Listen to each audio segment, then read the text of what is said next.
जी, आज के लेक्चर का आगाज करते हैं। कल के लेक्चर में कोई क्वेश्चन पूछना चाहते हो तो पूछ लीजिए। कोई क्वेश्चन नहीं, आज का लेक्चर स्टार्ट करें। अच्छा, अटेंटिव हो जाएगा। आज का लेक्चर जो है वो कंसेप्चुअल लेक्चर है। इसमें अगरचे याद करने वाला मटेरियल भी है, लेकिन याद करने से ज़्यादा अहम इन कंसेप्ट्स को समझना है। तो आपने कंसेप्ट्स को समझने के ऊपर फोकस करना है, उसके बाद हम मेमोरी की तरफ चलेंगे। पहले कंसेप्ट, ख़ास तौर पे जो राइट साइड वाले बोर्ड पे कंसेप्ट्स लिखे हैं वो हमारे लिए ज़्यादा अहम है, ठीक है, उनको समझना। स्टार्ट करें जी। आज के लेक्चर में हम चैप्टर 11 स्टार्ट करने जा रहे हैं, जो कि रिलेट करता है इंटरनल कंट्रोल से। हमने चैप्टर 3 में ऑडिट प्रोसीजर स्टडी किए। ऑडिट प्रोसीजर्स 3 तरह के थे, एक रिस्क असेसमेंट प्रोसीजर, एक टेस्ट ऑफ कंट्रोल्स और एक substantive procedure. Risk assessment procedures में हमने ये पढ़ा कि risk assessment procedures to obtain understanding of entity and understanding of internal control to assess risk of material misstatement. इसका मतलब है रिस्क असेसमेंट करने के लिए जो कि रिक्वायर्ड है, रिस्क असेसमेंट करने के लिए हमें अंडरस्टैंडिंग ऑफ एंटिटी भी ऑब्टेन करना पड़ेगी और अंडरस्टैंडिंग ऑफ इंटरनल कंट्रोल भी ऑब्टेन करना पड़ेंगे। तो अंडरस्टैंडिंग ऑफ इंटरनल कंट्रोल के बगैर रिस्क असेसमेंट नहीं हो सकती। एक तो इस चैप्टर को स्टडी करने का ऑब्जेक्टिव ये है कि हमें understanding of internal control obtain कर लें, और दूसरा ऑडिट प्रोसीजर में जो दूसरी कैटेगरी ऑफ प्रोसीजर है वो है test of control. Test of controls हम हर ऑडिट में तो परफॉर्म नहीं करते, उन ऑडिट में परफॉर्म किया जाता है जहां पे कंट्रोल्स स्ट्रांग हो और ऑडिटर उन पे रिलाई करना चाहे। लेकिन चूंकि टेस्ट ऑफ कंट्रोल्स परफॉर्म करने से हमारे सब्सटेंटिव प्रोसीजर्स कम हो जाते हैं, इसीलिए टेस्ट ऑफ कंट्रोल्स भी हम इसी चैप्टर में पढ़ेंगे। यानी ये चैप्टर हमारा इंटरनल कंट्रोल से रिलेट कर रहा है, उसमें अंडरस्टैंडिंग ऑफ इंटरनल कंट्रोल के कंसेप्ट भी कवर हो रहे होंगे और टेस्ट ऑफ कंट्रोल के कंसेप्ट भी कवर हो रहे होंगे, दोनों, ठीक है। यानी अंडरस्टैंडिंग ऑफ इंटरनल कंट्रोल का मतलब क्या, हमने ये भी असेस करना होगा कि ये जो सिस्टम हमें दिया गया है इसमें कौन सा कंट्रोल वीक है और कौन सा कंट्रोल स्ट्रांग है, और फिर हमें इस काबिल भी होना है कि जो कंट्रोल स्ट्रांग है उनको कंफर्म करने के लिए कि सही ऑपरेट हो रहे हैं कि नहीं, टेस्ट ऑफ कंट्रोल क्या परफॉर्म करना है। चूंकि ये अंडरस्टैंडिंग ऑफ कंट्रोल और टेस्ट ऑफ कंट्रोल दोनों इंटरनल कंसेप्ट डिफरेंट है, इनमें डिफरेंस पता है ना आपको। अंडरस्टैंडिंग ऑफ इंटरनल कंट्रोल का मतलब है सरसरी जायजा लेना, देखना कंट्रोल वीक है कि स्ट्रांग है। टेस्ट ऑफ कंट्रोल का मतलब यह है कि कंफर्म करना टेस्टिंग के जरिए से कि वाकई स्ट्रांग है कि नहीं। तो अंडरस्टैंडिंग ऑफ इंटरनल कंट्रोल और टेस्ट ऑफ कंट्रोल दोनों इंटरनल कंट्रोल से रिलेट करते हैं, इसीलिए दोनों कंसेप्ट हम इस चैप्टर में पढ़ रहे होंगे। पहला जो कंसेप्ट आज के लेक्चर में हमने कवर करना है वो है definition, limitations and responsibilities of internal control. कि इंटरनल कंट्रोल की डेफिनेशन क्या है, इसकी लिमिटेशंस क्या हैं और रिस्पांसिबिलिटीज किसके ऊपर है इंटरनल कंट्रोल की। फिर इसके बाद हम स्टडी करेंगे कि अंडरस्टैंडिंग ऑफ इंटरनल कंट्रोल कैसे ऑब्टेन किया जाता है। इंटरनल कंट्रोल की अंडरस्टैंडिंग हमने कैसे ऑब्टेन करनी है किसी भी क्लाइंट पे जाके। लर्निंग ऑब्जेक्टिव 1 हमारा इंट्रोडक्टरी किस्म का लर्निंग ऑब्जेक्टिव है, जो हमें इंटरनल कंट्रोल की नेचर बता रहा होता है, और लर्निंग ऑब्जेक्टिव 2 हमें यह बता रहा है कि जब हम किसी भी क्लाइंट पे जाएंगे ऑडिट करने के लिए तो understanding of internal control obtain करना है, तो कैसे ऑब्टेन करेंगे अंडरस्टैंडिंग ऑफ इंटरनल कंट्रोल। ये दो हमारे आज के लेक्चर के ऑब्जेक्टिव है। तो स्टार्ट करें पहले लर्निंग ऑब्जेक्टिव 1, जिसमें हमने क्या सीखना है, क्या समझना है, डेफिनेशन ऑफ इंटरनल कंट्रोल और उसके बाद limitations and responsibilities of internal control. Concept easy है, कंसेप्ट आज के लेक्चर में मुश्किल नहीं है, इजी है, लेकिन सिर्फ एक रिस्क है मुझे कि कंसेप्ट्स तादाद में थोड़े ज्यादा हैं, हैं इजी, तादाद में ज़्यादा हैं, तो आप कहीं इनको मिक्स ना कर लें। ठीक है, कंसेप्ट आज का टेक्निकल कोई भी नहीं है, इजी कंसेप्ट है, लेकिन चूंकि ज़्यादा है इसलिए जहाँ पे आपको लगे कि कोई कंसेप्ट मिक्स हो रहा है, दरमियान में रुक के मैं आपसे पूछता रहूँगा, अगर आपको लगे कि कोई कंसेप्ट मिक्स हो रहा है तो वहीं पूछ लीजिएगा। सबसे पहली चीज़ तो मुझे ये बता दीजिए, क्या हमें अंडरस्टैंडिंग ऑफ कंट्रोल और टेस्ट ऑफ कंट्रोल में फ़र्क पता है ना? अंडरस्टैंडिंग ऑफ कंट्रोल का मतलब होता है सरसरी जायजा लेना, और टेस्ट ऑफ कंट्रोल का मतलब क्या होता है? उसको चेक करना कि वाकई वो सही है। जैसे वो आपको याद होगा ग्लास वाली एग्जांपल, जब हमने दुकानदार से पूछा ग्लास जो है वो मजबूत है कि हल्का है, ये अंडरस्टैंडिंग ऑफ कंट्रोल था, और जब हमने उसको गिरा के चेक किया मजबूत है कि नहीं, ये टेस्ट ऑफ कंट्रोल था। इस चैप्टर में हम दोनों पढ़ रहे होंगे, अंडरस्टैंडिंग कंट्रोल भी, टेस्ट ऑफ कंट्रोल। जी, सबसे पहले definition of internal control. Internal control जो है वो, अच्छा एक चीज और बता दूं आपको, जब आप बुक पढ़ रहे होंगे, देखें सारे के सारे कंसेप्ट्स, हर लफ्ज को व्हाइट बोर्ड पे सामने आपके प्रेजेंट करना पॉसिबल नहीं होता, इसीलिए हम क्या करते हैं, उसमें जो की कंसेप्ट्स होते हैं वो सारे इकट्ठे करते हैं, और जो अहम होते हैं एग्जाम पॉइंट ऑफ व्यू से, जो स्टूडेंट्स के लिए थोड़ा डिफिकल्ट टू अंडरस्टैंड होते हैं, उन सब कंसेप्ट हम सारे इकट्ठे करते हैं। वो अल्फाज भी जो स्टूडेंट के लिए डिफिकल्ट हो, हम कोशिश करते हैं कि प्रेजेंट करके आपको समझा दे। स्टिल पॉसिबिलिटी है कि इक्का दुक्का कोई लफ्ज़ जब आप पढ़ रहे हो तो आपको कोई एडिशनल सेंटेंस या लफ्ज़ मिल जाए। अगर इस तरह का कोई लफ्ज़ या सेंटेंस मिलता है और आपको समझ नहीं आता, वो फिर आप नेक्स्ट लेक्चर में पूछ सकते हैं। ठीक है, सबसे पहले definition of internal control. Internal control किसे कहते हैं? कहते हैं इंटरनल कंट्रोल वो पॉलिसीज एंड प्रोसीजर्स हैं जो कि डेवलप किए हैं, डिजाइन किए हैं, इम्प्लीमेंट किए हैं, ऑपरेट किए हैं। इंटरनल कंट्रोल वो पॉलिसी एंड प्रोसीजर हैं जो बनाए हैं, डिजाइन किए हैं, इम्प्लीमेंट किए हैं, ऑपरेट किए हैं। किसने? मैनेजमेंट ने एंड दो शादी गवर्नेंस ने, मैनेजमेंट ने और डायरेक्टर्स ने। इसमें ज्यादा काम मैनेजमेंट का होता है उन कंट्रोल्स को बनाने में, दो शाबी गवर्नेंस का काम सिर्फ निगरानी का होता है। ठीक है, लेकिन जब हम जिम्मेदारी की बात करते हैं तो फिर हम मैनेजमेंट और दो शाबी गवर्नेंस दोनों को कवर करते हैं। तो इंटरनल कंट्रोल क्या है? Policies and procedures which are designed, implemented and operated by management and those शाबी गवर्नेंस। किस लिए? To provide reasonable assurance, to provide reasonable assurance या टू ऑब्टेन रीजनेबल एश्योरेंस कह ले, इससे फर्क नहीं पड़ता। To provide reasonable assurance about achievement of entities objective, के जिससे रीजनेबली एश्योर होता है कि एंटिटी अपने ऑब्जेक्टिव अचीव कर लेगी। Internal control policy and procedures क्या है? इंटरनल कंट्रोल क्या है? वो पॉलिसी एंड प्रोसीजर्स जो कि डिजाइन, इंप्लीमेंट, ऑपरेट किए जाते हैं, बनाए जाते हैं, किसकी तरफ से? मैनेजमेंट और दो शाबे गवर्नेंस की तरफ से। भाई किस लिए बनाए जाते हैं? ताकि तसल्ली हो सके, रीजनेबल एश्योरेंस हो सके कि एंटिटी अपने ऑब्जेक्टिव अचीव कर लेगी, एंटिटी अपने ऑब्जेक्टिव अचीव कर लेगी। अच्छा, मैं अगर आपसे पूछूं, भाई आप इस क्लास में आपका ऑब्जेक्टिव क्या है? आप कहेंगे सर ICAP का पेपर पास करना। क्या इस ऑब्जेक्टिव के लिए आपने कोई policy and procedure design implement किए है? आप कहेंगे जी सर बिल्कुल किए हैं। सर मैं पूछूंगा क्या पॉलिसी एंड प्रोसीजर है? आप कहेंगे सर हम हर रोज घर जाके 2 घंटे ऑडिट पढ़ते हैं, हम क्लास में रेगुलरली आते हैं, लेट नहीं होते, हम वीकली टेस्ट देते हैं। ठीक है, ये सारे आपके जो कंसेप्ट समझ ना आए क्लास में पूछते हैं, ये सारे आपके क्या है? Policies and procedure. तो ये आपका इंटरनल कंट्रोल है, ये आपका इंटरनल कंट्रोल, वो पॉलिसी एंड प्रोसीजर्स जो आपने डिजाइन इंप्लीमेंट किए हैं। किस लिए? ताकि ICAP का पेपर पास हो सके। Internal control.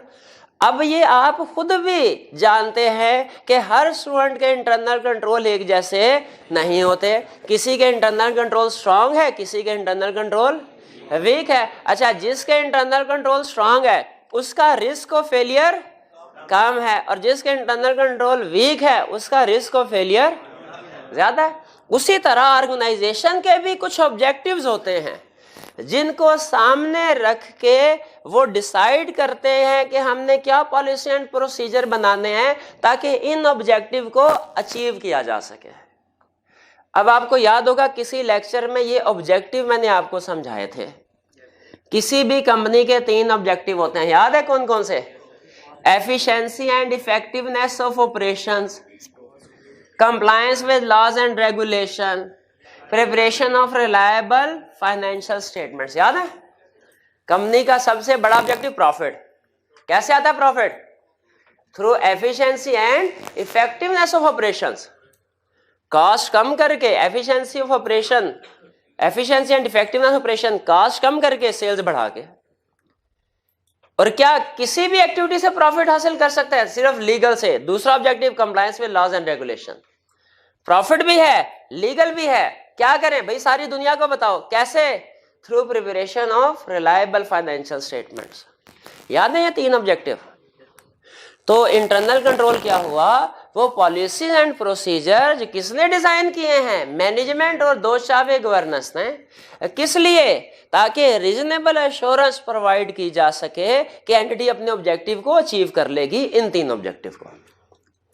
यहां तक बात समझ आ रही है तो मुझे बताइए कि आपको इस पूरी डेफिनेशन में कौन सा लफ्ज सबसे अहम लगा? Reasonable assurance. शाबाश। ये लफ्ज हमने ऑडिट के कंटेक्स्ट में भी पढ़ा था, अब इंटरनल कंट्रोल के कंटेक्स्ट में पढ़ रहे हैं। ऑडिट के कंटेक्स्ट में हमने क्या पढ़ा था कि ऑडिटर जो है वो अपने काम की 100% गारंटी नहीं दे सकता, एब्सोल्यूट एश्योरेंस प्रोवाइड नहीं कर सकता। किस वजह से? इनहेरेंट लिमिटेशंस ऑफ ऑडिट की वजह से। मुझे बताइए, अगर ऑडिटर अपने ऑडिट की एब्सोल्यूट एश्योरेंस प्रोवाइड नहीं कर सकता तो क्या मैनेजमेंट अपने इंटरनल कंट्रोल की एब्सोल्यूट एश्योरेंस प्रोवाइड कर सकते हैं? कभी भी नहीं कर सकता। इसका मतलब है कि मैनेजमेंट के इंटरनल कंट्रोल में भी रीजनेबल एश्योरेंस प्रोवाइड करता है इंटरनल कंट्रोल। जिस तरह ऑडिट एब्सोल्यूट एश्योरेंस नहीं, रीजनेबल एश्योरेंस प्रोवाइड करता है। क्यों? इनहेरेंट लिमिटेशंस ऑफ ऑडिट की वजह से। उसी तरह इंटरनल कंट्रोल भी एब्सोल्यूट एश्योरेंस नहीं, रीजनेबल एश्योरेंस प्रोवाइड करता है। किस वजह से? Inherent limitations of internal control की वजह से। यानी पॉसिबल है कि कुछ जगहों पे इंटरनल कंट्रोल सही काम ना कर सके। अब नेक्स्ट कंसेप्ट हमारा यही है कि अगर internal control reasonable assurance provide करता है तो क्यों एब्सोल्यूट एश्योरेंस क्यों नहीं प्रोवाइड करता? भाई लिमिटेशंस की वजह से। तो क्या लिमिटेशंस है वो? इससे पहले हमने जो इनहेरेंट लिमिटेशंस पढ़ी थी वो सिर्फ और सिर्फ ऑडिट के थे। आज हम जो लिमिटेशंस पढ़ने जा रहे हैं वो इंटरनल कंट्रोल की भी है। इसका मतलब एक चीज तो जहन में बिठा ले, एग्जाम में अगर क्वेश्चन आ जाए इनहेरेंट लिमिटेशंस का, आपने फौरन लिखना नहीं शुरू कर देना। क्यों भला? भाई आगे देख लो, ऑडिट की पूछ रहा है कि इंटरनल कंट्रोल की पूछ रहा है। इनहेरेंट लिमिटेशन ऑफ ऑडिट पूछ रहा है, वो चैप्टर 1 में जाएंगे। Inherent limitation of internal control पूछ रहा है, चैप्टर 11 में आएंगे। अब ये क्या इंटरनल कंट्रोल की लिमिटेशन? और ये जहन में रखिएगा, ये लिमिटेशंस बताते हुए हमने मैनेजमेंट के पॉइंट ऑफ व्यू से सोचना है, ऑडिटर के पॉइंट ऑफ व्यू से नहीं सोचना। क्योंकि internal control management design implement कर रही है, ऑडिटर नहीं कर रहा जी। पहली लिमिटेशन इंटरनल कंट्रोल की क्या? वो लिमिटेशन जो बड़ी आसानी से समझ आ जाती है। क्या भाई? इंटरनल कंट्रोल कौन डिजाइन इंप्लीमेंट कर रहा है? इंसान के फरिश्ते, इंसान। और इंसान खता का पुतला है। तो हो सकता है break down caused by human error हो जाए, इंसान से कोई ना कोई गलती हो जाए। कभी इंसान थका होता है, कभी सुस्त होता है, कभी उसकी तबीयत खराब होती है। तो किसी भी वजह से इंसान काम कर रहे हैं तो उनसे गलती होना बिल्कुल मुमकिन है। तो पहली लिमिटेशन ऑफ इंटरनल कंट्रोल क्या हुई? Human error. दूसरा, मैनेजमेंट ओवरराइड ऑफ कंट्रोल। मुझे बताइए, ये इंटरनल कंट्रोल किसने डिजाइन इंप्लीमेंट ऑपरेट करना है? मैनेजमेंट ने। ठीक है। आपने एक लफ्ज सुना होगा, इस्तिस्ना। भाई सदर पाकिस्तान को इस्तिस्ना हासिल है, वो जो मर्जी कर ले, चाहे मनी लॉन्ड्रिंग क्यों ना कर ले, इस्तिस्ना हासिल है। आप मुझे बताइए, न्यूट्रल इंडिपेंडेंट होके क्या सदर पाकिस्तान को इस्तिस्ना होना चाहिए? भाई सारे एक बराबर होने चाहिए। हम लोग जुर्म करें, हमें फांसी लगे तो सदर पाकिस्तान को भी फांसी लगनी चाहिए अगर वो जुर्म करे तो। लेकिन इस्तिस्ना है। कंपनी लेवल पे, कंट्री लेवल पे तो चलो इस्तिस्ना दे दिया, कंपनी लेवल पे वो कहते हैं कि इस्तिस्ना होना नहीं चाहिए। जिस तरह कंट्री लेवल पे इस्तिस्ना नहीं होना चाहिए, कंपनी लेवल पे भी नहीं होना चाहिए। जैसे फर्ज कीजिए सीईओ ने कहा, गेट पे सिक्योरिटी गार्ड था, उन्होंने कहा जी आजकल दहशतगर्दी का खतरा है, चोरी चिकारी का खतरा है, तो जो भी कंपनी के अंदर आए या जाए आपने उसकी तलाशी लेनी है। ठीक है, कंपनीज में ये होता है, बड़ी कंपनीज में है कि जो भी आए या जाए आपने उसकी तलाशी लेनी है। अगले दिन सीईओ आ रहा था, गार्ड ने कहा सर ठहर जाए, अपनी तलाशी दीजिए। सीईओ ने कहा भाई मैंने तुम्हें कहा था सबकी तलाशी लो और तुम मेरी तलाशी, और मैं तुम्हें चोर दहशतगर्द नजर आता हूं? तुम्हें चोर? आपने बिल्कुल ठीक जवाब दिया, बिल्कुल। तो आपने हमेशा सबकी तलाशी लेनी है, किसी को तलाशी लिए ये बगैर अंदर नहीं जाने देना, ये है गुड कंट्रोल। लेकिन मुझे बताइए, अगर सीईओ ये कह दे खबरदार जो मेरी तलाशी ली खड़े खड़े नौकरी से निकाल दूंगा, अब वो गार्ड बेचारा क्या करेगा? कहेगा ठीक है सर आप जाए। अच्छा वो चला गया सीईओ, उसके पीछे सीएफओ आ रहा था। अब बताइए अगर गार्ड सीएफओ को कहेगा कि सर तलाशी दीजिए, सीएफओ क्या कहेगा? वो कहेगा अच्छा उसकी तलाश है, उसकी इज्जत है, तो मेरी इज्जत कोई नहीं है भैया? नहीं भैया मैं भी तलाशी नहीं। ये एक कल्चर होता है जो फिर आगे गलत प्रमोट होता है। मुझे बताइए क्या मैनेजमेंट जिसने खुद कंट्रोल को बनाया है वो खुद अगर कंट्रोल को बाईपास करना चाहे कर सकती है कि नहीं?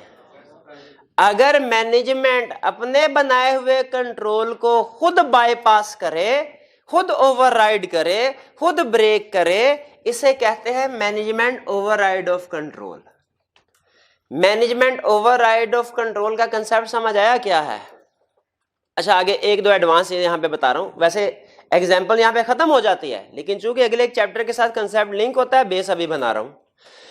मुझे बताइए क्या risk of management override of control सिर्फ टेक्सटाइल सेक्टर की कंपनीज में है कि एयरलाइन सेक्टर में भी है, कि हर कंपनी में है? अच्छा सिर्फ पाकिस्तान की हर कंपनी में है कि इंडिया की भी हर कंपनी में है, यूएसए की भी हर कंपनी में है? हर कंपनी में, क्योंकि हर कंपनी की मैनेजमेंट जब चाहे, उनके पास अब ये यूनिक पोजीशन है ना, कंट्रोल्स को खुद बनाया इंप्लीमेंट कर रहे हैं, वो जब चाहे खुद उसको बाईपास कर सकते हैं। और क्या सिर्फ सेल्स के एरिया में बाईपास कर सकती है, सिर्फ परचेज के एरिया में, कि हर एरिया में? भाई हर एरिया में कर सकते हैं। इसलिए ऑडिटिंग स्टैंडर्ड ने एक बेहतरीन लाइन लिखी, उन्होंने कहा आप अगर किसी जगह इंटरनल कंट्रोल को देखने जाए, अंडरस्टैंड करने जाए, आपको लगे कि ये इंटरनल कंट्रोल बहुत अच्छा है, कस्टमर्स पे भी सही अप्लाई हो रहा है, एम्प्लॉयज पे भी सही अप्लाई हो रहा है, तो ठीक है कंट्रोल अच्छा है। क्या ऐसी ऑर्गेनाइजेशन में risk of management override of control होगा? कह रहा है ये कंट्रोल अभी भी होगा, चाहे इंटरनल कंट्रोल सिस्टम बाकी के एम्प्लॉयज, बाकी के कस्टमर्स पे बिल्कुल ठीक अप्लाई हो रहा हो, स्टिल मैनेजमेंट में ये एबिलिटी है पोजीशन की वजह से, जब कंट्रोल्स को बाईपास करना चाहे कर सकते हैं। एक केस स्टडी में आई कि आपने पूछा कि आपका जूनियर टीम मेंबर है, इंटरनल कंट्रोल की अंडरस्टैंडिंग उसने ऑब्टेन की और कहा इंटरनल कंट्रोल तो बहुत स्ट्रांग है, इसलिए risk of management override of control 0 है। बताइए आप इस असेसमेंट से एग्री करते हैं? का जवाब था नहीं करते। Still risk of management override of control मौजूद होता है, चाहे नॉर्मली हमें इंटरनल कंट्रोल सही क्यों ना नजर आ रहा हो। यहां तक बात समझ आ गई? अच्छा ये तो सिक्योरिटी गार्ड वाली एग्जांपल छोड़े, अब मुझे बताइए, तो सिर्फ कंसेप्ट समझाने के लिए कहा, मैनेजमेंट जब ओवरराइड ऑफ कंट्रोल करेगी, बताइए किस लिए करेगी?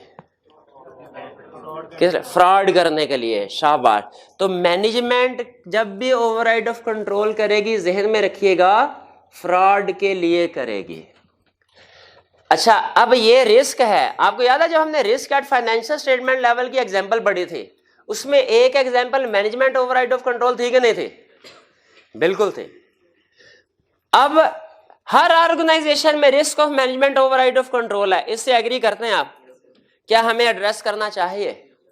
बिल्कुल। एड्रेस कैसे करेंगे, क्या प्रोसीजर परफॉर्म करेंगे, ये अभी नहीं पढ़ा रहा, ये हमारा आगे चल के एक चैप्टर आएगा फ्रॉड वाला, उसमें पढ़ाऊंगा। क्योंकि मैनेजमेंट ओवरराइड ऑफ कंट्रोल का असल मकसद ये नहीं होता कि बगैर तलाशी दिए कंपनी में आ जाना, भाई बड़ी कामयाबी हमारी, नहीं। असल मकसद क्या होता है उनका? फ्रॉड करना। ठीक है, तो इस रिस्क हर कंपनी में मौजूद होगा। इसको एड्रेस कैसे करना है इसके प्रोसीजर किसी और चैप्टर में पढ़ेंगे। यहां तक क्लियर? तो अब बताइए, अगर मैनेजमेंट कंट्रोल्स को ओवरराइड करेगी, क्या internal control absolute assurance provide करेंगे, परफेक्ट होंगे? वो तो कॉम्प्रोमाइज हो गए, इसीलिए लिमिटेशन है ये एक। क्लियर हो गया? Next, lack of segregation of duties. Segregation of duties क्या है ये पता है हमें? कि एक ही ट्रांजैक्शन में एक से ज्यादा लोगों का इन्वॉल्व होना। जैसे कैश है तो रिसीव अलहदा बंदा करे, रिकॉर्ड अलहदा बंदा करे। जैसे परचेज की ट्रांजैक्शन है तो उसके लिए रेक्विजिशन अलहदा बंदा भेजे, ऑर्डर अलहदा बंदा इशू करे सप्लायर को, रिसीव करने वाला बंदा अलहदा होना चाहिए, इनवाइस बनाने वाला बंदा अलहदा होना चाहिए, एंट्री पास करने वाला बंदा अलहदा होना चाहिए, इन्वेंट्री को संभाल के अपने पास रखने वाला वेयर हाउस मैनेजर अलहदा बंदा होना चाहिए, पेमेंट करने वाला अलहदा बंदा होना चाहिए। अब ये 6-7 लोग जब एक ही ट्रांजैक्शन में इन्वॉल्व होंगे, बताइए एरर या फ्रॉड आसानी से हो सकेगा? नहीं, क्योंकि एक बंदे ने भी एरर या फ्रॉड किया तो आगे दूसरा, तीसरा, चौथा, पांचवा कोई ना कोई इसको आइडेंटिफाई कर लेगा। अब ये सेग्रीगेशन ड्यूटीज होना तो अच्छी बात है, लेकिन इमेजिन कीजिए एक स्मॉल ऑर्गेनाइजेशन है, क्या उसमें सेग्रीगेशन ड्यूटीज हो सकेगी?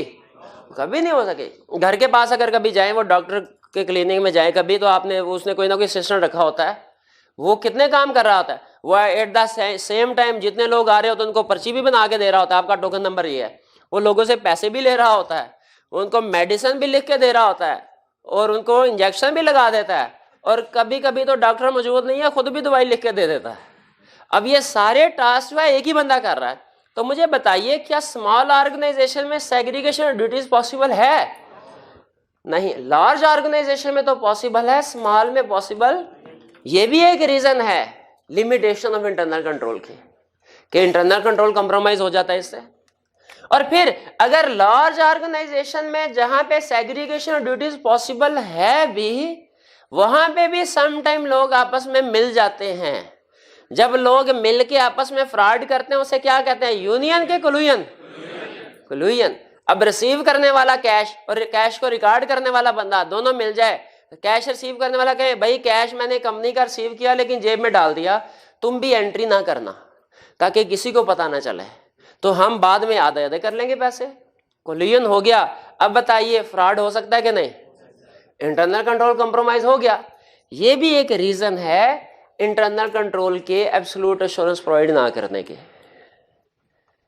यहां तक क्लियर? आगे चलते हैं। Cost is greater than benefit, यानी क्या?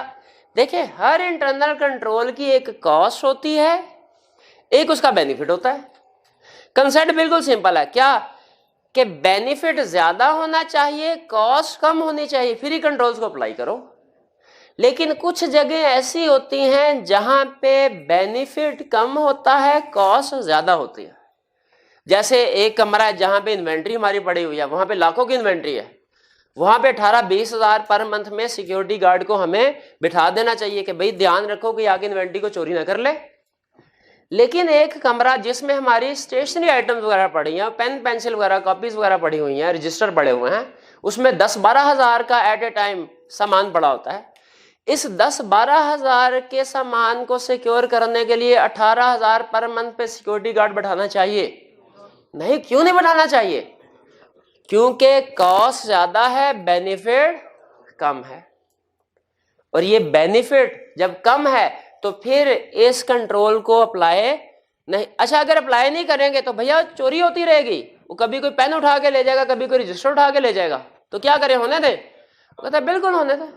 ठीक है, यहां पे चूंकि कॉस्ट ज्यादा है, बेनिफिट कम है, तो कंट्रोल अप्लाई करना मुनासिब नहीं है, क्योंकि उसकी कॉस्ट ज्यादा हो जाएगी, बेनिफिट तो यहां पे तो कंट्रोल वीकनेस हो जाएगी, फिर तो बिल्कुल होने दें। ये तो जानबूझ के मैनेजमेंट इसको कर लेते हैं, क्योंकि छोटे मोटे इश्यूज होते हैं, उनके लिए फिर कंट्रोल डिजाइन करना एप्रोप्रिएट नहीं, फिजिबल नहीं। Next, non routine transaction. अब बताइए, एक होती है रूटीन ट्रांजैक्शन, एक है non routine transaction. Routine transaction कौन सी है? Sales of inventory routine transaction. Non routine कौन सी? Sale of fix asset. Routine transaction कौन सी? Purchase of inventory. Non routine transaction कौन सी? Purchase of fix asset. Internal control ज्यादातर बताइए रूटीन ट्रांजैक्शन पे अप्लाई किए जाते हैं या नॉन रूटीन ट्रांजैक्शन पे? रूटीन ट्रांजैक्शन पे। जैसे एक कंपनी की एक दिन में 50-60 दफा इन्वेंट्री सेल्स की ट्रांजैक्शन होती है, सेल्स के लिए तो उन्होंने बंदे को अपॉइंट किया होगा, उसकी प्रॉपर ट्रेनिंग की होगी किस तरीके से रिगार्डिंग करनी है। लेकिन आपको पता है फिक्स एसेट कभी कभार सेल होता है, हो सकता है महीने में 1-2 दफा सिर्फ सेल होना हो। तो क्या अब फिक्स एसेट की सेल की ट्रांजैक्शन रिकॉर्ड करने के लिए अलहदा से बंदा अपॉइंट किया जाए? वो नहीं। वो क्या करते हैं, वो सेल्स वाला जो सेल्स की ट्रांजैक्शन कर रहा है उसी को कहते हैं भैया तू रूटीन की ट्रांजैक्शन रिकॉर्ड कर रहे हो ना, ये हमारी कभी कभार की एक ट्रांजैक्शन होनी है, इसके लिए अलहदा बंदा थोड़ी अपॉइंट करेंगे, ये भी तुम कर दिया करो। वो सेल्स वाला बंदा करेगा ले सर ये कौन सा मुश्किल है, जहां पे दिन में 60-70 एंट्रीज करता हूं सेल्स की, उसी तरह फिक्स एसेट की भी एंट्री कर लूंगा। नॉर्मली सेल की एंट्री मैं कर देता हूं क्या, cash debit sales credit, cash debit sales credit, cash debit sales credit. Fix asset आया ये लो ये entry cash debit sales credit, ये लो, बस इतनी सी बात थी। अब बताइए क्या ये जो dispose fix S non routine transaction है इस पे इंटरनल कंट्रोल अप्लाई हो सके? नहीं हो सके। तो नॉर्मली ऑर्गेनाइजेशन ने रूटीन ट्रांजैक्शन पे तो कंट्रोल्स अप्लाई किए होते हैं, नॉन रूटीन ट्रांजैक्शन पे कंट्रोल अप्लाई नहीं किए होते, इसीलिए इंटरनल कंट्रोल थोड़ा बहुत कंप्रोमाइज हो जाता है, एब्सोल्यूट एश्योरेंस प्रोवाइड नहीं करता। और लास्ट जजमेंट्स, मुझे बताइए जब ऑडिट प्रोसीजर अप्लाई करने में, ऑडिट प्रोसीजर डिसाइड करने में ऑडिटर अपनी जजमेंट अप्लाई करता है जो फॉल्टी हो सकती है, तो internal control policy and procedure decide करने में भी मैनेजमेंट ने अपनी जजमेंट अप्लाई करनी होगी कि नहीं होगी? वो भी तो फॉल्टी हो सकती है। ऑडिटर की जजमेंट फॉल्टी हो सकती है, मैनेजमेंट की जजमेंट फॉल्टी नहीं हो सकती क्या? बिल्कुल। तो ये भी एक लिमिटेशन है इंटरनल कंट्रोल के। भाई कुछ समझ आया लिमिटेशंस ऑफ इंटरनल कंट्रोल क्या है? वो रीजन जिनकी वजह से internal control absolute assurance provide नहीं कर सकता। लिमिटेशंस ऑफ इंटरनल कंट्रोल भाई वो कौन कौन सी है? क्विक रिवीजन, ह्यूमन एरर्स की वजह से ब्रेक डाउन हो सकता है, मैनेजमेंट जब चाहे कंट्रोल्स को ओवरराइड कर सकती है, स्मॉल एंटिटीज में सेग्रीगेशन ऑफ ड्यूटीज नहीं होती, और कोलिजन हो सकता है लार्ज ऑर्गेनाइजेशन में भी, कॉस्ट हो सकता है ज्यादा हो बेनिफिट कम हो, कॉस्ट में not justify A control, cost benefit analysis में नॉट जस्टिफाई ए कंट्रोल। ज्यादातर इंटरनल कंट्रोल रूटीन ट्रांजैक्शन पे होता है, नॉन रूटीन ट्रांजैक्शन पे नहीं होता, और चूंकि जजमेंट्स इन्वॉल्व होती हैं जो कि फॉल्टी हो सकते हैं। अब एक दफा यहां पे रुक के अल्लाह ताला का शुक्र अदा कीजिए। वैसे तो हर चीज पे शुक्र अदा करना चाहिए, लेकिन खास तौर पे अब इस वजह से कि इंटरनल कंट्रोल की लिमिटेशंस है। क्यों भला? अगर इंटरनल कंट्रोल की लिमिटेशंस ना होती, इंटरनल कंट्रोल होता परफेक्ट, क्या कभी फाइनेंशियल स्टेटमेंट में एरर या फ्रॉड होता? अगर इंटरनल कंट्रोल परफेक्ट होता, एरर या फ्रॉड, अगर एरर या फ्रॉड ना होता तो क्या फिर ऑडिटर होते? कभी ना होता है। तो हमारी रोजी रोटी लगी ही इस वजह से है कि भाई इंटरनल कंट्रोल की लिमिटेशंस हैं। क्लियर हो गया? यहां पे थोड़ी देर के लिए रुक रहा हूं, कोई इशू अगर आपको कोई बात कंसेप्ट लफ्ज समझ नहीं आया पूछ ले। एसी, हाँ भैया एसी चला दे, एक किसी ऑफिस बॉय को कहे, किसी को जी। ये भाई जो दरवाजे के करीब बैठे, हाँ जी बिल्कुल, शुक्रिया जज़ाकल्लाह जी मेरे भाई। पॉइंट नंबर 4 में लिखा है इंटरनल कंट्रोल इज सर्कमवेंटेड इंटेंशनली, इसका क्या मतलब है? सर्कमवेंटेड वो एक मुश्किल से लफ्ज लिखे हुए हैं उसने। इंटरनल कंट्रोल में भी सर्कमवेंटेड का मतलब होता है ब्रेक करना, इंटेंशनली का मतलब होता है जानबूझ के। तो कहता है जब कोलिजन करते हैं लोग तो वो कंट्रोल्स को जानबूझ के ब्रेक कर देते हैं। सर्कमवेंटेड इंटेंशनली थ्रू कोलिजन। सर्कमवेंटेड का मतलब क्या होता है? कंट्रोल्स को ब्रेक करना। ठीक है जी, और कोई क्वेश्चन? नहीं, ह्यूमन एरर काम करने में, काम करते हुए कभी हमें नींद आ रही होती है, कभी हम थक जाते हैं, कभी बोर हो जाते हैं। अब देखिए जिसका रूटीन नेचर का काम है उसका अगर काम आप देखें आपको करना पड़ जाए कि भाई जितनी भी सेल इनवाइसेज आपने रिकैलकुलेट करनी है, आप 2 4 8 10 12 20 सेल इनवाइसेज जब रिकैलकुलेट कर लेंगे ना उसके बाद आपको उलझन होना शुरू हो जाएगी। ठीक है, वो काम नहीं होता। हम काउंटिंग के एक सीटिंग में बैठ के 3 क्वेश्चन कर लेना तो बस हो जाती है हमारी, और अगर हमें सारा दिन काउंटिंग के क्वेश्चन ही करने पड़े तो खुद अंदाजा लगा सकते क्या हाल होगा, वो बोर हो जाता है बंदा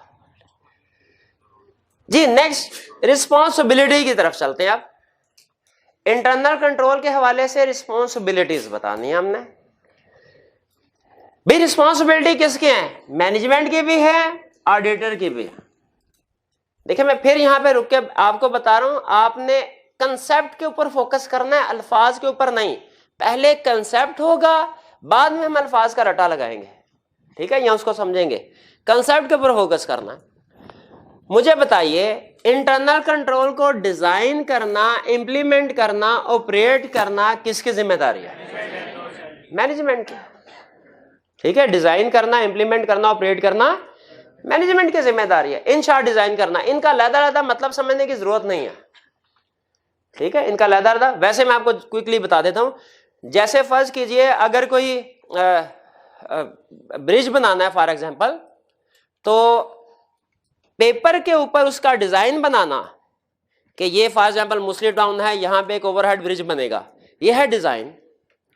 रोड के ऊपर उसको कंस्ट्रक्ट करवाना, इंप्लीमेंटेशन, और फिर बाद में उसकी कंटिन्यूसली जो टूट फूट होती है उसकी रिपेयरिंग करवाना, ऑपरेट करना उसको।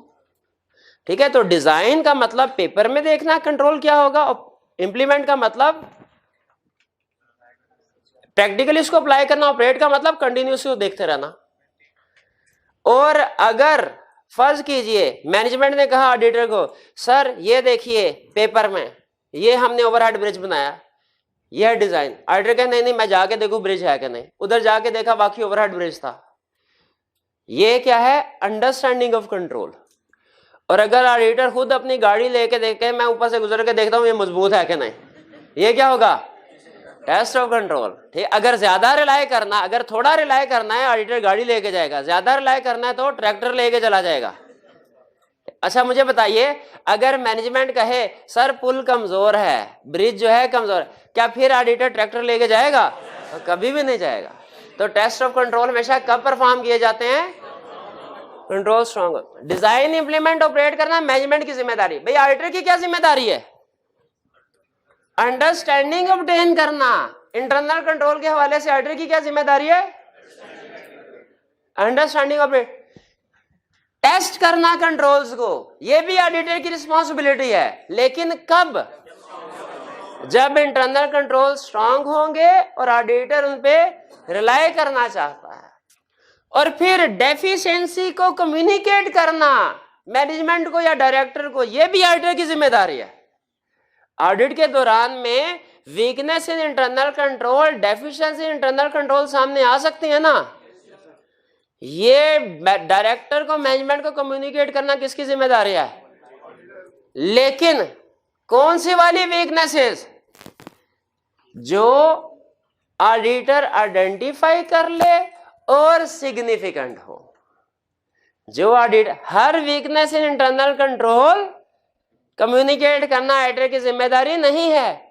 कौन सी weakness in internal control communicate करना जिम्मेदारी है? जो ऑडिटर आइडेंटिफाई कर ले और सिग्निफिकेंट। रिस्पॉन्सिबिलिटी क्लियर हो गई?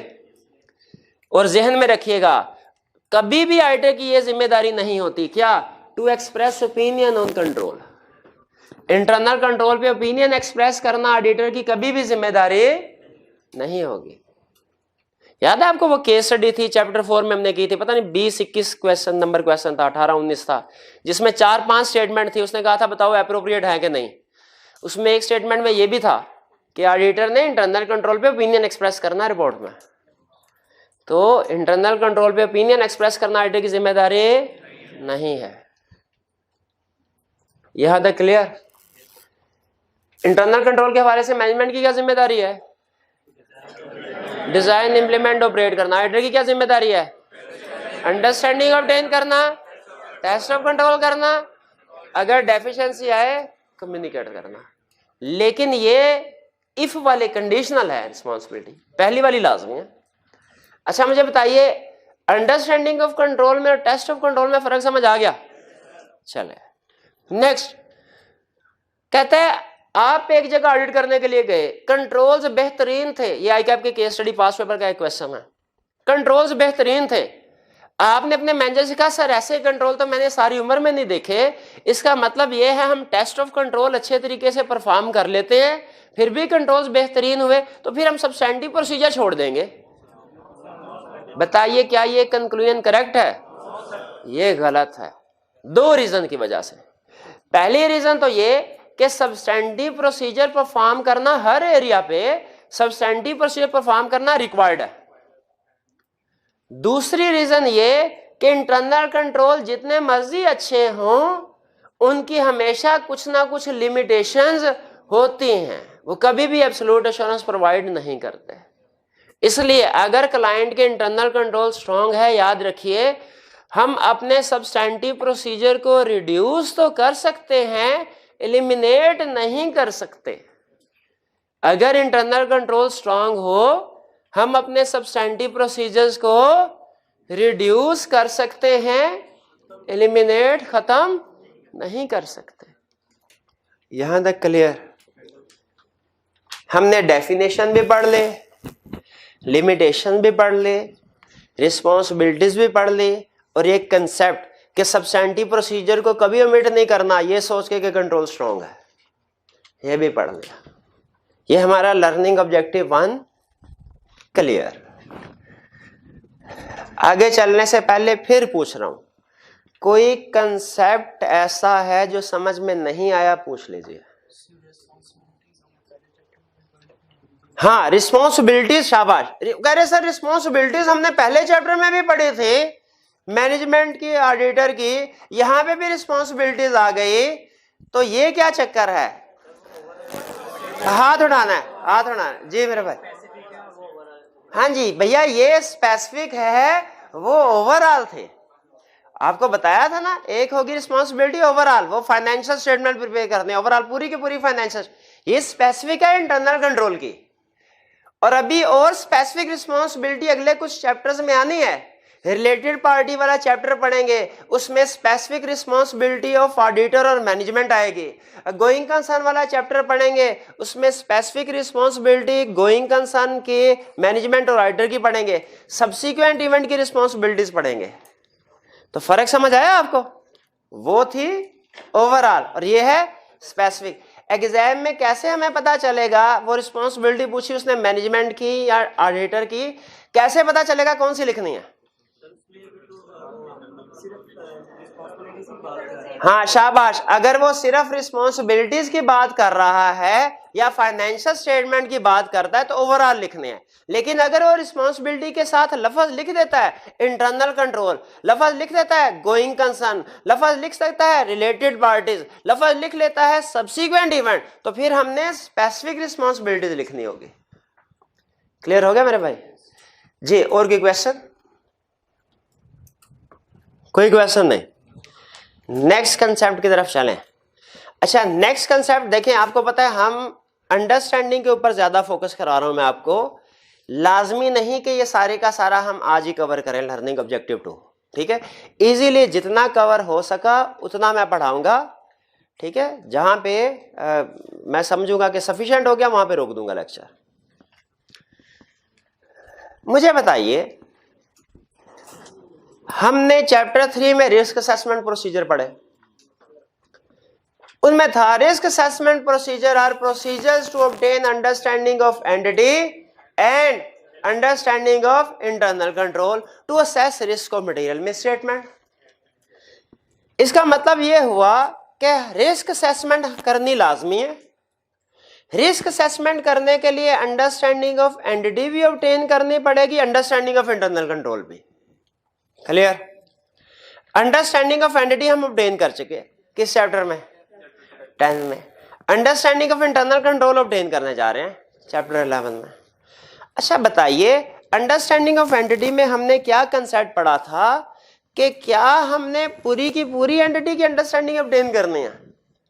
इसका जवाब ऑडिटिंग स्टैंडर्ड देते हैं। वो कहते हैं भैया अगर तो आपने ऑडिट के बाद खुद भी ये बिजनेस करना है तो सारी की सारी अंडरस्टैंडिंग ऑफ एंटिटी ऑब्टेन करें, लेकिन अगर आपका मकसद सिर्फ रिस्क असेसमेंट है तो 5 रेलिवेंट एरिया की अंडरस्टैंडिंग ऑब्टेन करें, रिस्क असेस हो जाएगा। अंडरस्टैंडिंग ऑफ इंटरनल कंट्रोल में हमने यही क्वेश्चन दोबारा पूछा, भाई क्लाइंट का इंटरनल सिस्टम जो है वो तो बहुत बड़ा है, पूरी ऑर्गेनाइजेशन को कवर कर रहा होता है, उसमें efficiency and effectiveness of operation के एरियाज भी आ जाते हैं, उसमें compliance with laws and regulation के एरिया भी आ जाते हैं, उसमें प्रिपरेशन ऑफ फाइनेंशियल स्टेटमेंट के एरिया भी आ जाते हैं। क्या हमें पूरे के पूरे इंटरनल कंट्रोल सिस्टम की अंडरस्टैंडिंग ऑब्टेन करनी चाहिए? उसने कहा अगर तो कल को आपने खुद भी internal control system design implement operate करना है फिर तो पूरे के पूरे सिस्टम को अंडरस्टैंड करो, लेकिन अगर आपका मकसद सिर्फ और सिर्फ रिस्क असेसमेंट है तो आपने पूरे के पूरे इंटरनल कंट्रोल सिस्टम नहीं, सिर्फ 5 एलिमेंट्स की अंडरस्टैंडिंग ऑब्टेन करनी है। एलिमेंट्स कह लें या कंपोनेंट्स कह लें। जिस तरह अंडरस्टैंडिंग ऑफ एंटिटी में हमने पूरी की पूरी एंटिटी की अंडरस्टैंडिंग ऑब्टेन नहीं की थी, 5 एलिमेंट्स कंपोनेंट्स की अंडरस्टैंडिंग ऑब्टेन की थी, उसी तरह अंडरस्टैंडिंग ऑफ इंटरनल कंट्रोल में भी पूरे के पूरे इंटरनल कंट्रोल सिस्टम की अंडरस्टैंडिंग ऑब्टेन नहीं कर रहे, सिर्फ 5 एलिमेंट्स कंपोनेंट्स की अंडरस्टैंडिंग ऑब्टेन कर रहे हैं।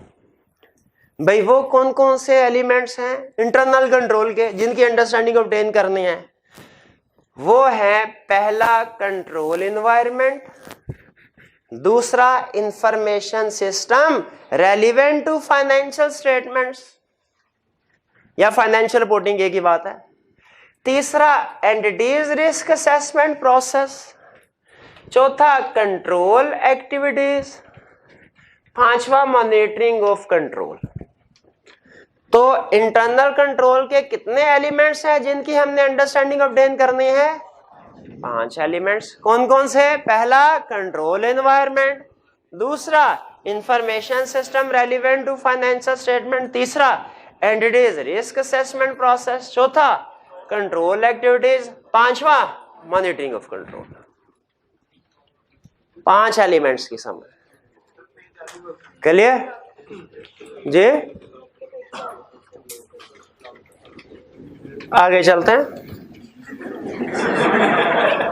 नहीं वो कह रही है शायद के पेज आगे पीछे हैं, कोई बात नहीं, कंसेप्ट अपने सीधे रखें, ठीक है? वो पेजेस क्या खैर है, वो फोटोकॉपी करवा के सीधा पतला कर लीजिएगा उसको, ठीक है? कितने स्टूडेंट के बुक के पेजेस आगे पीछे हैं? ओके चले कोई बात नहीं, सब्र कीजिए। हाँ अच्छा अब 5 एलिमेंट्स हैं, control environment, information system relevant to financial statements, entities risk assessment process, control activities, monitoring of control. 5 है। अगर आप मेरे से पूछें सर सबसे अहम कौन सा है एक बताएं, तो मैं आपसे कहूंगा 2 ना बता दूं? सबसे हाँ 2 बता। सबसे अहम एक है, सबसे अहम कंट्रोल एक्टिविटीज। ये हैं वो स्पेसिफिक पॉलिसीज एंड प्रोसीजर्स जो कि हम रेफर कर रहे होते हैं अपने ऑडिट में नॉर्मली। ये सबसे अहम, ये अहम, गैर अहम ये भी नहीं, क्योंकि बाकी भाई क्या पूछ सकता है ना 2-3, लेकिन केस स्टडी के पॉइंट ऑफ व्यू से बता रहा हूं। अहम कौन से हैं? Control environment, control activities. Control environment, control activity. असल में ये राइट साइड पे जो 4 ऊपर नीचे एलिमेंट्स मैंने आपको बताया ये इंटरलिंक्ड है। ये क्या है? इंटरलिंक्ड है। कंट्रोल एनवायरनमेंट थोड़ा अलग है हटके। तो पहले इसको समझते हैं कंट्रोल एनवायरनमेंट को, ये क्या है, या मैं आपको कंट्रोल एनवायरनमेंट और कंट्रोल एक्टिविटी का फर्क बता देता हूं। ठीक, अभी सिर्फ फर्क कंट्रोल एनवायरनमेंट को समझाते हुए फर्क बता रहा हूं, जब कंट्रोल एक्टिविटी पे आऊंगा तो दोबारा समझाऊंगा इसको। कंट्रोल एनवायरनमेंट और कंट्रोल एक्टिविटी में हैं दोनों policies and procedure. Control environment भी कंपनी की पॉलिसीज एंड प्रोसीजर हैं, कंट्रोल एक्टिविटीज भी कंपनी के पॉलिसी एंड प्रोसीजर है। कंट्रोल एनवायरनमेंट समझ लीजिए वो काम है जो टॉप लेवल के मैनेजमेंट ने, डायरेक्टर्स ने करना है। कंट्रोल इन्वायरमेंट कौन से, दोनों पॉलिसी, कंट्रोल इन्वायरमेंट भी policy and procedure, control activities भी पॉलिसी एंड प्रोसीजर। फर्क क्या है, कंट्रोल इन्वायरमेंट वो काम जो टॉप लेवल के लोगों ने करना है, जैसे डायरेक्टर्स ने, सीईओ, सीएफओ, टॉप लेवल के लोगों ने, टॉप मैनेजमेंट ने, डायरेक्टर्स ने। कंट्रोल एक्टिविटीज वो काम है जो जूनियर एम्प्लॉयज ने करना है, जैसे बोर्ड ऑफ डायरेक्टर्स ने हर मंथ एंड पे मीटिंग करके जायजा लेना है पूरे बिजनेस का, ये डिसाइड किया उन्होंने। ये बताइए कंट्रोल एनवायरनमेंट का पॉइंट है या कंट्रोल एक्टिविटी का? और एक बंदे की जिम्मेदारी लगाई कि तुमने हर मंथ पे बैंक रिकंसिलिएशन स्टेटमेंट बनानी है, दूसरे बंदे की जिम्मेदारी लगाई तुमने हर मंथ एंड पे स्टॉक काउंट करना है। ये कंट्रोल एनवायरनमेंट का प्रोसीजर है या कंट्रोल एक्टिविटी का? कंट्रोल एक्टिविटी का। कंट्रोल एनवायरनमेंट डायरेक्टली हमारा जो टिपिकल सिस्टम ऑफ कंट्रोल है इसको इफेक्ट नहीं करता डायरेक्टली। डायरेक्टर ने जाके रिकंसिलिएशन नहीं बनानी, डायरेक्टर ने जाके स्टॉक टेकिंग नहीं करनी, लेकिन कंट्रोल एनवायरनमेंट इनडायरेक्टली हमारे कंट्रोल सिस्टम को इफेक्ट करता है। जैसे फर्ज कीजिए सेग्रीगेशन ऑफ ड्यूटीज एक कंट्रोल एक्टिविटी है। क्या अगर डायरेक्टर बजट ही 2 बंदों का अप्रूव ना करे, बजट ही 1 बंदे का अप्रूव करे, अब बताइए क्या ये कंट्रोल एक्टिविटी इनकी तरफ से सपोर्ट ही नहीं है? क्या कंट्रोल एक्टिविटीज अच्छे तरीके से परफॉर्म हो सकती है? नहीं हो सकती। अगर हमने यहां पे जिम्मेदारी लगाई किसी की कि हर मंथ एंड में बैंक रिकंसिलिएशन स्टेटमेंट बनानी है, लेकिन कोई टॉप लेवल मैनेजमेंट का बंदा चेक ही नहीं करता रिकंसिलिएशन बन भी रही है कि नहीं, सही बन रही है कि नहीं, बताइए क्या आपके ख्याल में क्या कंट्रोल एक्टिविटी सही बन रही होगी, परफॉर्म हो रही होगी? नहीं। वो 2-4 महीने शायद सही बनाएगा, उसको पता है किसी ना काम देखना ना चेक करना है, वो सुकून में आ जाएगा वो भी। तो कंट्रोल एनवायरनमेंट, कंट्रोल एक्टिविटी दोनों पॉलिसीज एंड प्रोसीजर हैं। फर्क क्या है, कंट्रोल एक्टिविटी वो पॉलिसी एंड प्रोसीजर है जो टॉप लेवल के मैनेजमेंट डायरेक्टर्स ने काम करने हैं, और कंट्रोल एक्टिविटी जूनियर स्टाफ ने करना। अच्छा, जब हमने, अब देखें हमने तो ऑडिट करना है कैश का, बैंक का, सेल्स का, परचेजेस का, तो हमारे लिए तो कंट्रोल एक्टिविटीज रेलिवेंट होनी चाहिए ना। कंट्रोल एनवायरनमेंट क्यों स्टडी करें हम? इसका जवाब देता है 2-3 मिसालों से। कंसेप्ट समझा रहा हूं, अभी रटे वाला कोई पॉइंट नहीं बता रहा, कंसेप्ट समझा रहा हूं। वो कहता है मुझे ये बताइए, आपने कंसेप्ट पढ़ा था risk at financial statement level, risk at assertion level, तकरीबन वही कंसेप्चुअली, तकरीबन वही कंसेप्ट यहां पे है। ये है internal control at financial statement level, और ये है internal control at assertion level. कहता है जिस तरह हमने अंडरस्टैंडिंग ऑफ एंटिटी में पहला फैक्टर याद है आपको क्या पढ़ा था, एक्सटर्नल फैक्टर्स, उसी तरह इंटरनल कंट्रोल को भी अंडरस्टैंड करते हुए ये एक तरह से एक्सटर्नल फैक्टर हैं जो कि पूरी ऑर्गेनाइजेशन को इफेक्ट कर रहे हैं।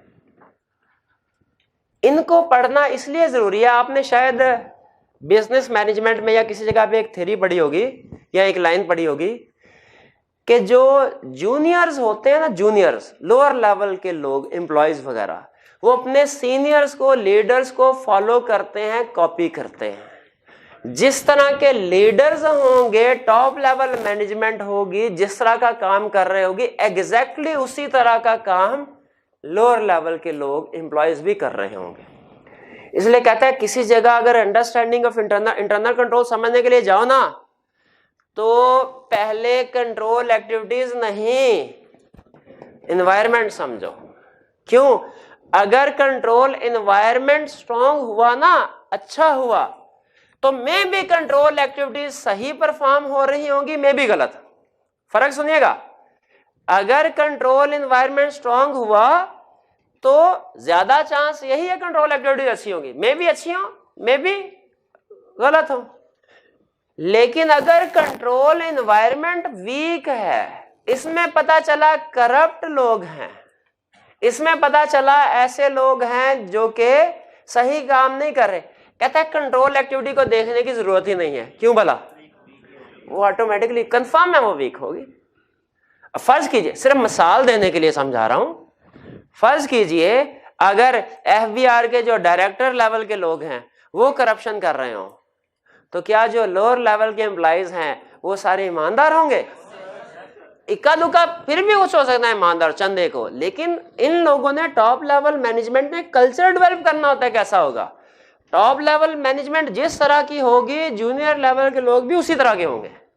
इसलिए हमें पहली चीज समझा रहा है, कह रहा है इंटरनल कंट्रोल अंडरस्टैंड करने जाओ, पहले कंट्रोल एनवायरनमेंट को देखो, फिर बाकी आगे बात करना किसी चीज की। पहले देखो कंट्रोल एनवायरनमेंट स्ट्रॉन्ग है कि वीक है, तो समझ लगी। Control environment directly specific policy and procedure नहीं है, लेकिन ये ओवरऑल नेचर की पॉलिसी एंड प्रोसीजर है जो स्पेसिफिक को इनडायरेक्टली इफेक्ट करती है।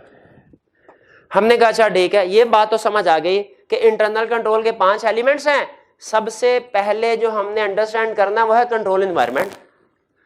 अब हमें बताओ, हमें कैसे पता चलेगा कि किस कंपनी का कंट्रोल एनवायरनमेंट स्ट्रांग है और किसका वीक है? हमें कैसे, अगला क्वेश्चन हमारा क्या है, हमें कैसे पता चलेगा कि किस कंपनी का कंट्रोल एनवायरनमेंट स्ट्रांग है किसका वीक है? उसने कहा ये लो चंद एक निशानियां बता देते हैं आपको। पहली निशानी देखो, दोस्त साहब गवर्नेंस बिजनेस में एक्टिवली इन्वॉल्व होते हैं कि नहीं? क्या हर मंथ एंड पे डायरेक्टर्स की मीटिंग होती है?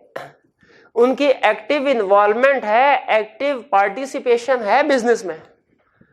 अगर तो डायरेक्टर्स बिजनेस में एक्टिवली इन्वॉल्व होते हैं, पार्टिसिपेट करते हैं, तो कंट्रोल एनवायरनमेंट क्या होगा? स्ट्रॉन्ग। और अगर डायरेक्टर्स की एक्टिव पार्टिसिपेशन नहीं है, वो कई कई महीने गुजर जाते हैं, मीटिंग नहीं होती बोर्ड ऑफ डायरेक्टर्स की, तो फिर कंट्रोल एनवायरनमेंट क्या होगा? वीक। ये समझ आई? फिर कहने लगा अगली चीज देखो, क्या मैनेजमेंट इंटेग्रिटी शो कर रही है कि नहीं? मैनेजमेंट ईमानदार, वर्कर भी ईमानदार, मैनेजमेंट बेईमान, वर्कर भी। तो मैनेजमेंट देखो इंटेग्रिटी है कि नहीं। अगर मैनेजमेंट में इंटेग्रिटी है, कंपिटेंट है, तो इसका मतलब है कि कंट्रोल एनवायरनमेंट स्ट्रॉन्ग। और अगर पता चले डायरेक्टर में कोई ऐसा बंदा है जो फ्रॉड पे इल्जाम लगे हुए हैं उसके ऊपर, बताइए कंट्रोल एनवायरनमेंट स्ट्रॉन्ग है कि वीक है? वीक।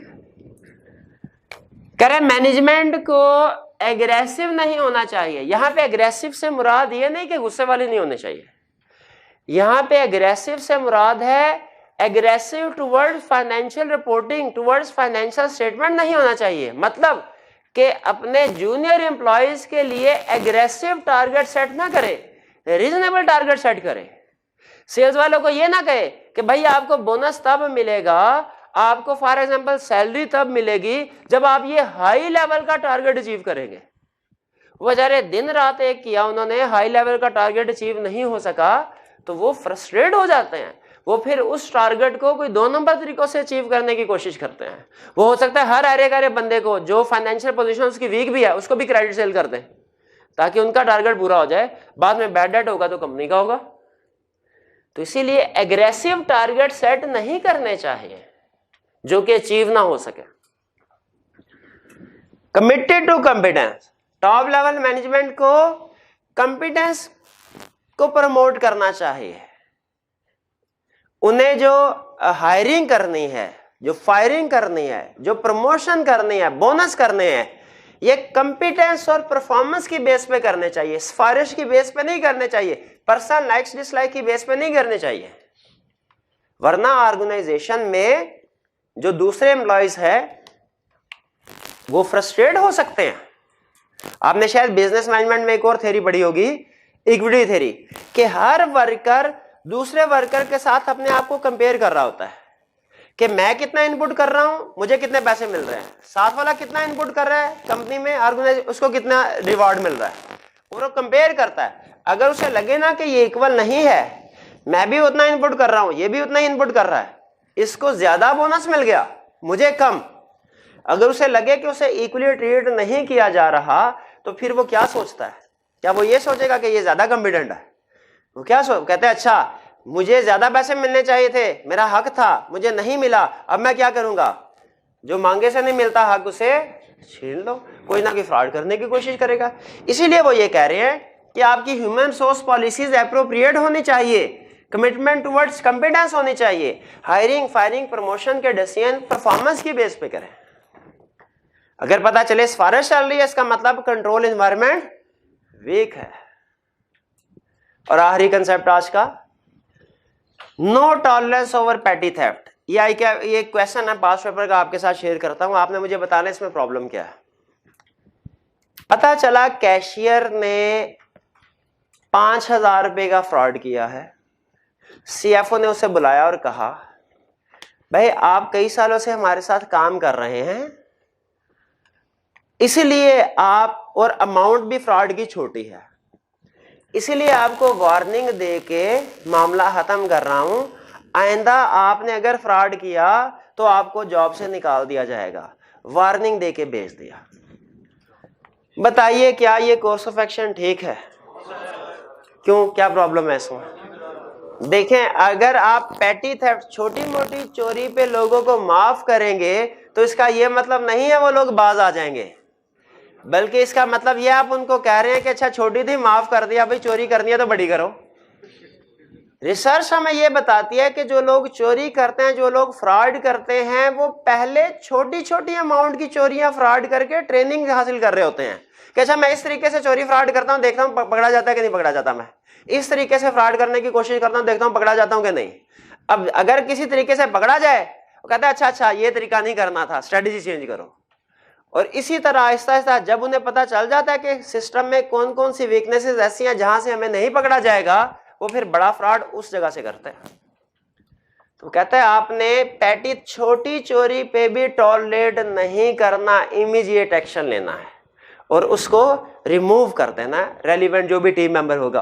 कहता है ना सिर्फ ये कि रिमूव कर दे, बल्कि उसके खिलाफ एफआईआर दर्ज करवाएं, लीगल एक्शन लें। दूसरों के लिए लेसन भी तो होना चाहिए कि ये नहीं कि पकड़ा गया तो चलो जॉब से जाएंगे, ना पकड़ा गया तो याशी। कहते हैं ऐसे नहीं, बल्कि उससे पैसा रिकवर भी करवाएं और उससे सजा भी दिलवाएं।